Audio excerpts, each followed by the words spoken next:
నీతో నా సహవాసము నన్ను చేసెను సువర్ణము. నన్ను వెదకిన నా దైవమా, నిన్ను విడచి నేనుండలేను.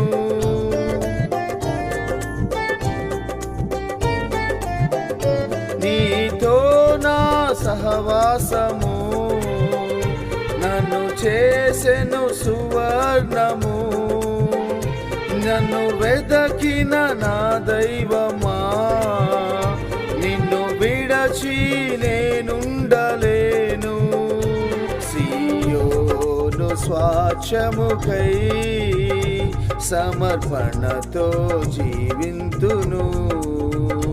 సియోను స్వాచ్ఛముకై సమర్పణతో జీవింతును. ఆరాధన ఆరాధన ఆశ్రయుడా నిత్య ఆరాధన.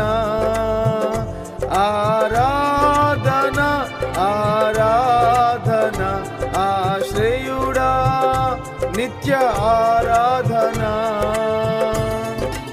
ఈ నామము బలమైనది, అది ఆశ్రయ దుర్గము.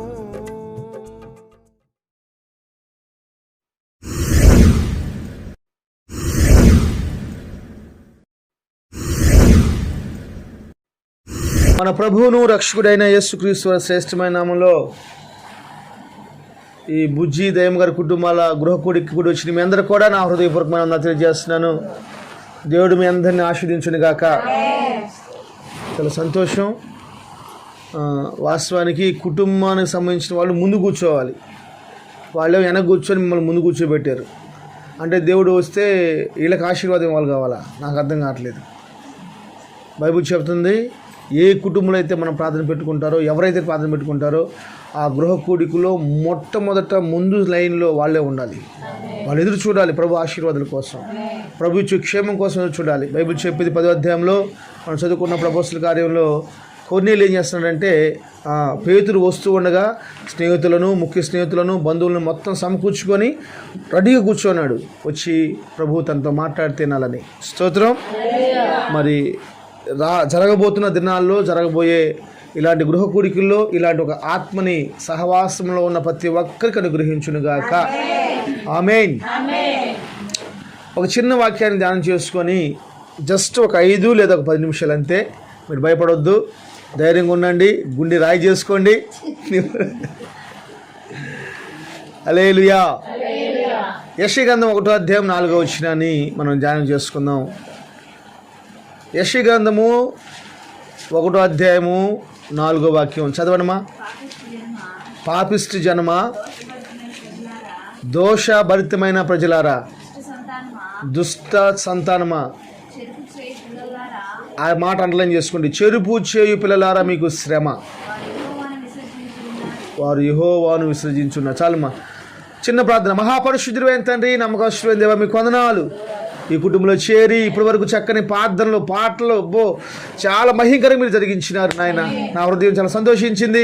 పరిశుద్ధుల మోకాళ్ళు ఇక్కడ, పరిశుద్ధుల కన్నీళ్ళు ఇక్కడ పడ్డాయి నాయన. ఇది అగ్ని వలె మండించబోతుంది, దుర్గాలను కోల్చబోతుంది, ప్రాకారాలను కోల్చబోతుంది. మీ కార్యాలు జరిగించబోతుందని మేము నమ్ముతున్నాం. మీ వాక్యాన్ని మేము ధ్యానం చేసుకోబోతుండగా నీ కృప కలిగిన మాటలకు అనుగ్రహించండి, నా నోటికి అప్పగించండి. వాక్యమునకు వ్యతిరేకంగా పనిచేస్తున్న ప్రతి దురాత్మక శక్తులు బంధించండి.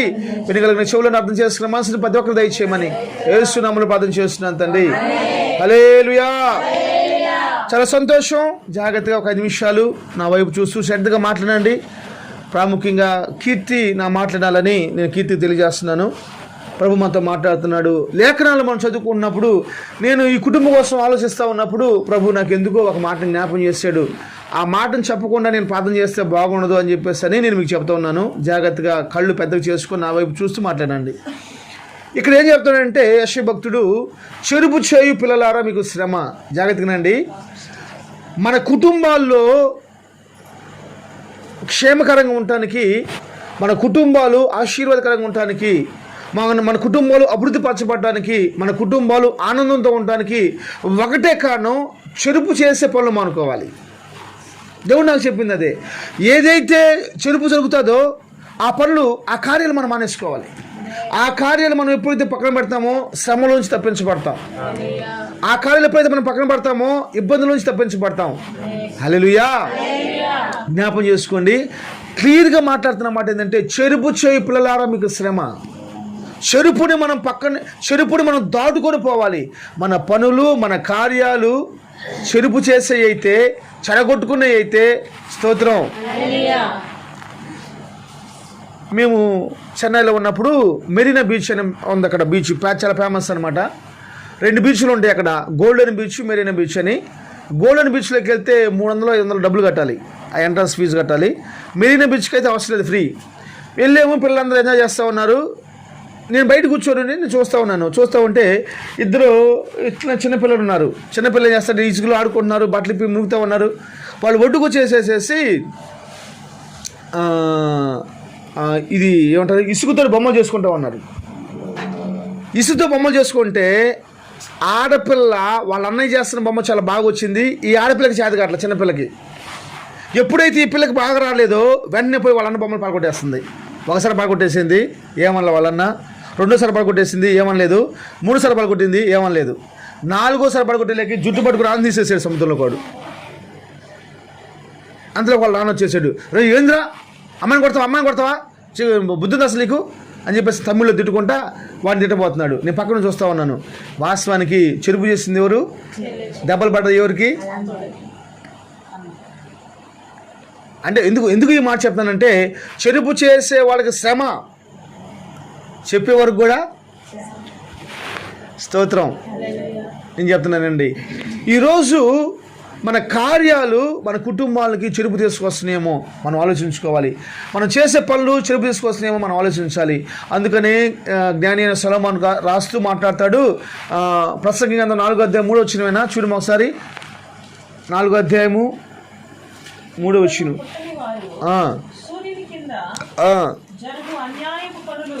ఏ పనులు అంటమ్మా? సూర్యుని కింద అన్యాయపు పనులు చూచి ఉండని హేతువు చేత ఈ ఉభయుల కంటేను ఆమె చెప్దామా? అన్యాయపు పనులు కనపడకూడదు, అన్యాయ పనులు చేయకూడదు. వాళ్ళు ధన్యులుగా మార్చబడిపోతారు. స్తోత్రం.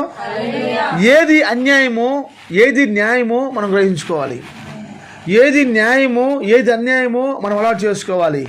ఎంత కష్టమైనా, నేను చెప్తున్నాను, ఆ కష్టమైన పనుల్లో అన్యాయం ఉంటే దాన్ని మానుకోవాలి. స్తోత్రం. హల్లెలూయా. అలాగనే 5వ అధ్యాయం మొదలు వచ్చి చదువుమా. ఏం పనులు అంటమ్మా? అన్యాయ పనులు అంట. నువ్వు యేసయ్య నమ్ముకొని ప్రార్థనకి వెళ్తున్నప్పుడు, ప్రార్థన చేసుకుంటున్నప్పుడు నీ ప్రవర్తన ఏ ప్రార్థన అన్యాయ ప్రవర్తన ఉందా?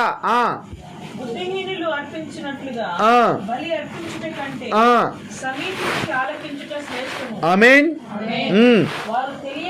వారు తెలియకే దుర్మార్గపు పనులు చేస్తారంట. మందిరానికి వెళ్తాప్పుడు మనం ఏం చేయాలి తెలుసా? ఏవి అన్యాయమైనయో ఏవి దుర్మార్గమైనవో మనం తెలుసుకోవాలి. మన పనులు ఏవి దుర్మార్గమైనవో ఏవి అన్యాయమైనవో తెలుసుకొని మనం శ్రేష్టమైన పనులు చేసేవారుగా, చెరుపు మానేవారుగా మార్చబడ్డట్టయితే మనము ధన్యులుగా మార్చబడతాము.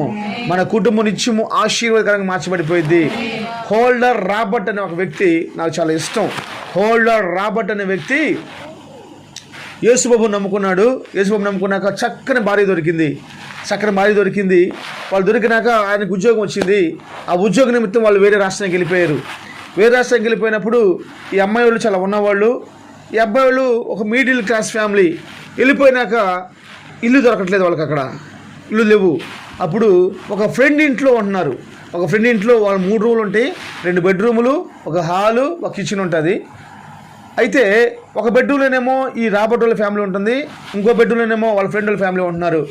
అయితే వచ్చిన చిక్ ఏంటంటే ప్రతి విషయానికి వాళ్ళ ఫ్రిడ్జ్ తీసి వాడుకోవాలి, ప్రతి విషయానికి వాళ్ళ బీరో తీసి వాడుకోవాలి, ప్రతి విషయానికి వాళ్ళ ప్లేట్లే వాడుకోవాలి. ఇలా ప్లేట్లు లేవు, ఫ్రిడ్జ్లో ఏం లేవు కదా, వాళ్ళ ఇంట్లో ఉంటున్నారు. చాలా క్షేమం అనిపిస్తుంది, మొహమాటం వచ్చేస్తుంది. తర్వాత ఇతను ఉద్యోగానికి వెళ్ళిపోయాడు. ఈ ఉద్యోగానికి వెళ్ళిపోయినాక, ఈ రాబర్ట్ గారు ఉద్యోగానికి వెళ్ళిపోయినాక చాలా తక్కువ జీతం వస్తూ ఉంది. ఆ తక్కువ జీతంతో కనీసం పిల్లలకి పాలు కూడా కొనించలేకపోతున్నారు. చాలా బాధైపోయింది. ఇక పక్కనే ఉన్న చర్చికి వెళ్తాం స్టార్ట్ చేశారు. దేవుడు నమ్ముకున్న వాళ్ళు కదా, ప్రార్థనకి వెళ్తున్నారు, ప్రార్థన చేసుకుంటూ వస్తున్నారు. అలాంటి సమయంలో చర్చిలో ఒక 3 రోజులు ప్రత్యేక ప్రార్థన కూడికలు ఏర్పాటు చేశారంట. ఎన్ని రోజులు?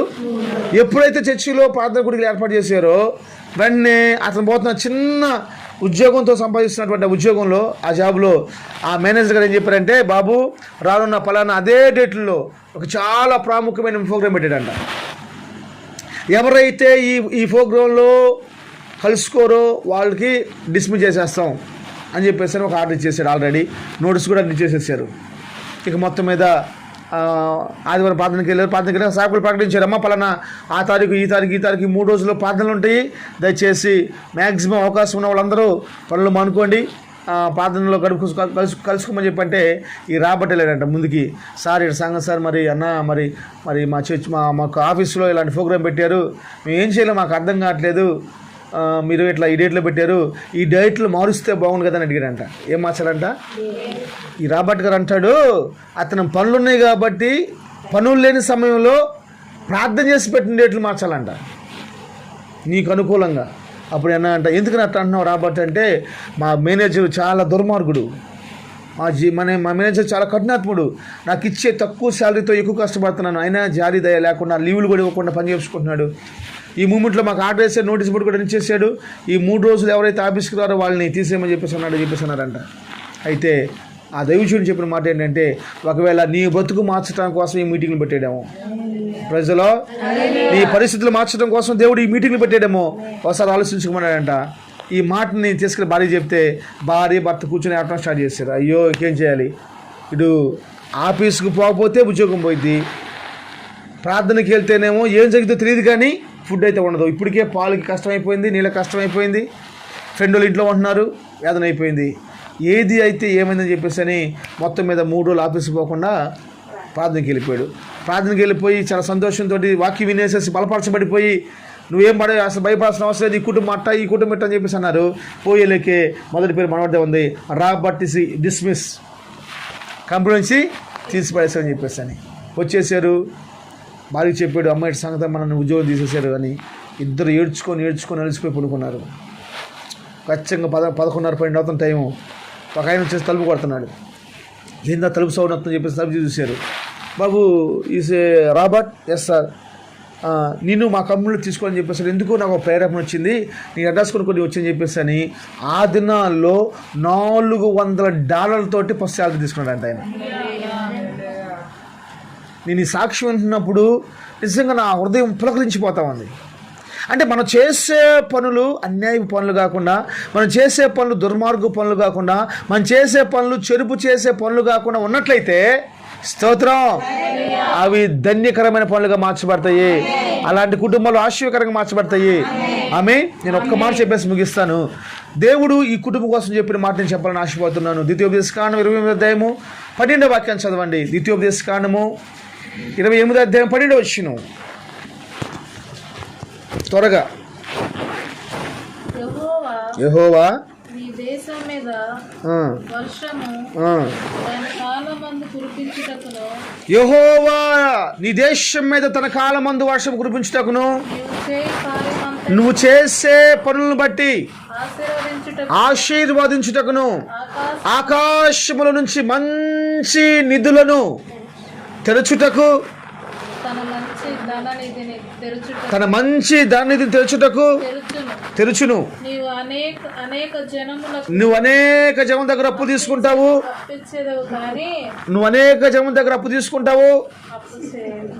నువ్వు అప్పు ఇస్తావు కానీ నేను ప్రార్థన పూర్వకంగా ఉన్నప్పుడు ప్రార్థన చేయట్లేదులే, ప్రార్థనా పూర్వకంగా ఉన్నప్పుడు దేవుడు నాకు నీ కుటుంబం గురించి మాట్లాడిన మాట ఇది.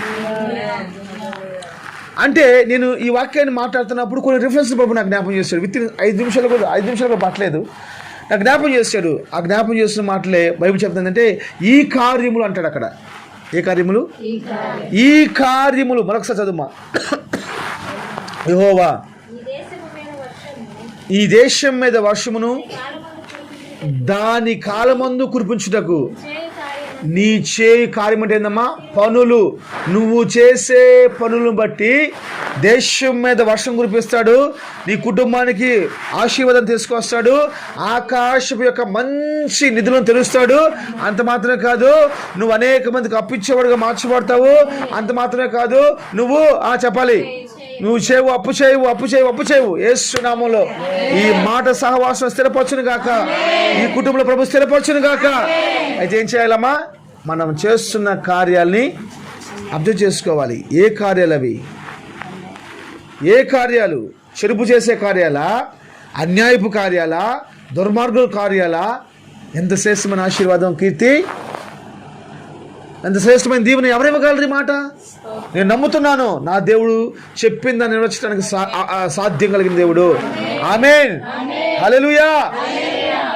అబ్రహామా, యెహోవాకు అసాధ్యమైనది ఏదైనా కలదా? నేను చెప్పిన మాటని ఎందుకని శారమనవుతుంది అన్నప్పుడు బహుశా అబ్రహాం ఒడిగిపోయి ఉంటాడేమో. శారం భయపడిందంట. భయపడి చేస్తుంది, అబద్ధం ఆడుతుంది. భయపడి అబద్ధం ఆడుతుందంట. అసలు ఆమె అంత భయపడితే అసలు అబ్రహాం ఇంత అందంగా భయపడి ఉంటాడు. దేవుడు మాట్లాడుతున్నాడు. చెప్తాను, జాగ్రత్తగా వినండి. మన కార్యాలు, జాగ్రత్తగా వినాలి, మన కార్యాలు ఆకాశపు మంచి నిధులను తెరిచేలాగా చేస్తాయి. మనం చేస్తున్న పనులు ఆకాశపు మంచి నిధులను తెరిచేలాగా మారుస్తాయి. కుటుంబాల్లో బిడ్డలపై ఒక దీవెన వచ్చేస్తుంది. దగ్గర 7 సంవత్సరాల క్రితం ఆర్డినరీ కుటుంబంగా ఉన్న అమ్మోజమ్మ గారి కుటుంబము ఈరోజు అన్ని విషయాలు బలపరచబడలేదా? వాళ్ళ బిడ్డలకు రక్షణ లేకపోవచ్చు. ఆమె చేసిన కార్యం దీవెనకరంగా మార్చబడలేదా? స్తోత్రం. 4-5 సంవత్సరాల క్రితం అప్పులతో వచ్చిన నీ పేరు ద్వారకా వాళ్ళ కుటుంబాన్ని ఈరోజు ఆశీర్వాదకరంగా మార్చలేదా? ఊహకు అందని కార్యాలు చేయలేదా? గ్రహింపుకు లేని కార్యాలు చేయలేదా? స్తోత్రం, హల్లెలూయా. ప్రార్థన చేయడం చేత కానీ జాన్సమ్ని వాక్యాలు ఎత్తిపెట్టి ప్రార్థన చేసేదాకా మార్చలేదా? 30 సంవత్సరాల విశ్వాసి ఏం చేయాలో అర్థం కాదు. ఇంకా సాగాలి, ఇంకా బాగా ప్రార్థన చేయండి ఆమె కోసం.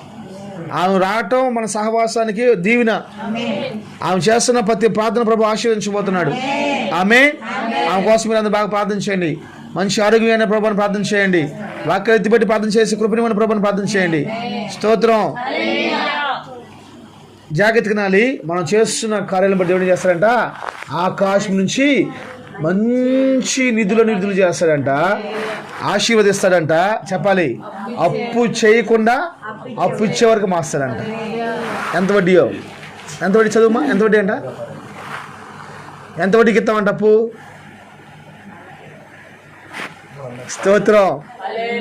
మన సహోదరులకి ఫ్రీగా అప్పిస్తూ ఉంటాం. స్తోత్రం. ఇవ్వటం మాత్రమే, అడగకూడదు. మళ్ళీ అడిగేవా అప్పు చేస్తావు, జాగ్రత్త. స్తోత్రం. సామెతల గ్రంథము 31 అధ్యాయము 31 వచ్చింది, చదవండి. సామెతల గ్రంథం 31 అధ్యాయం 31 వచ్చింది.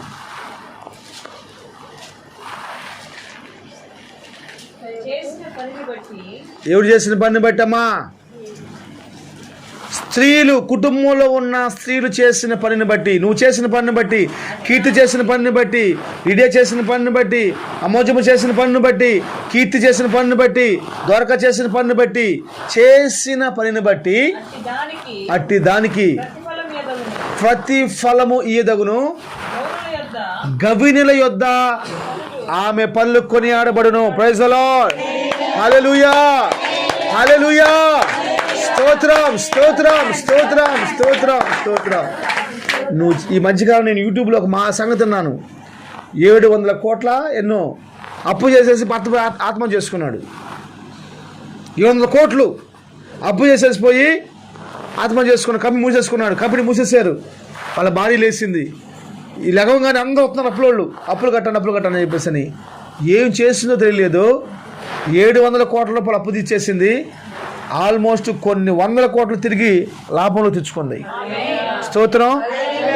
కొంతమంది చేసే పనులు గవిని కాడ, మన ఊరి ప్రాముఖ్యమైన స్థలం కాడ, ఊరి ఎంట్రన్స్లో, ఊరి చివర ఈ చివరి మొదలుకు ఆ చివరి వరకు కొనియాడబడతాయి. స్తోత్రం. హల్లెలూయా. నీ కుటుంబం అలా మార్చబడితే ఎంత బాగుంటుంది, నీ కుటుంబం అలా దీవించబడితే ఎంత బాగుంటుంది. బైబుల్లో కొంతమంది స్త్రీలు చేస్తున్న పనులను బట్టి కొనియాడబడ్డాయి కదా. ఎస్తేరుని బట్టి ఆ యూదులందరూ రక్షించబడ్డారు కదా. అహష్వేరోషు కాలంలో ఉన్నటువంటి 127 సంస్థానాలు ఎస్తేరు యొక్క భక్తి జీవితాన్ని బట్టి, ఎస్తేరు చేసిన ప్రార్థన బట్టి, ఎస్తేరు చేసిన పనులు బట్టి గడ్డ గడ్డ గడ్డ గడ్డ ఒడిగిపోలేదా? మరి నీ పరిస్థితి ఏంటి? జాగ్రత్త వినాలి. నువ్వు చేసిన పనులను బట్టి గౌనుల యొద్ద కొనియాడబడాలి. స్తోత్రం. నేను ఎందుకు నిన్ను ముందు కూర్చోబెట్టానంటే ఇవన్నీ జ్ఞాపం చేసుకొని మారు మనసు పొంది ప్రార్థన చేయడం నేర్చుకోవాలి. ప్రభు దగ్గర కొనియాడాలి, ప్రభుని కొనియాడాలి, ప్రభు దగ్గర గోసాడాలి, ప్రభు కాడ మొరపెట్టాలి. కీర్తి, నీ భర్త ఏందమ్మా? ఎవరు గొప్ప? నా దేవుడికి ఏం గొప్ప కాదు. నువ్వు జరిగింది అంతేగా చెప్తుంది. అందరూ ఆయా స్థలాలకు వెళ్ళాలంట, అందరూ ఆయా స్థలాలకు వెళ్ళాలంట. కానీ ప్రార్థన చేసేవాడికి అది అక్కడికి వచ్చింది. చెప్పండి హల్లెలూయా. ఏలియా కేరేతు ఒక దగ్గర కూర్చొని ప్రార్థన చేస్తున్నాడంట, లేకపోతే అక్కడ నివసిస్తున్నాడు. అన్నం ఎక్కడికి వచ్చింది? ఎట్టొచ్చింది? ఏం తీసుకొచ్చింది? మాంసం తీసుకొచ్చిందంట, రొట్టె మాంసం తీసుకొచ్చిందంట. అందరూ వారి స్థలం అక్కడికి వెళ్ళొచ్చు, ప్రార్థన చేసేవాడికి ప్రతి ఒక్కటే వాళ్ళ కాలకడకు వచ్చేసిందంటే. స్తోత్రం. నువ్వు చేస్తున్న కార్యాలను బట్టి నువ్వు గౌనుల దగ్గర కొనియాడబడతావో ఇది చాలా ప్రాముఖ్యమైంది. నీ కార్యాలను బట్టి నిశ్చయంగా కుటుంబాలు, బ్రతుకులు, బిడ్డల జీవితాలు మార్చబడిపోవును గాక. నాకు అలాంటి కృప దయచేయను గాక, నీకు అలాంటి కృప దయచేయను గాక, మీ అందరికీ అలాంటి కృప దయచేయను గాక, మన సహవాసానికి ప్రభు అలాంటి కృప దయచేయను గాక. దేవుడి మాటలు దీవించి ఆశీర్వదించును గాక. ఆమేన్, ఆమేన్, హల్లెలూయా.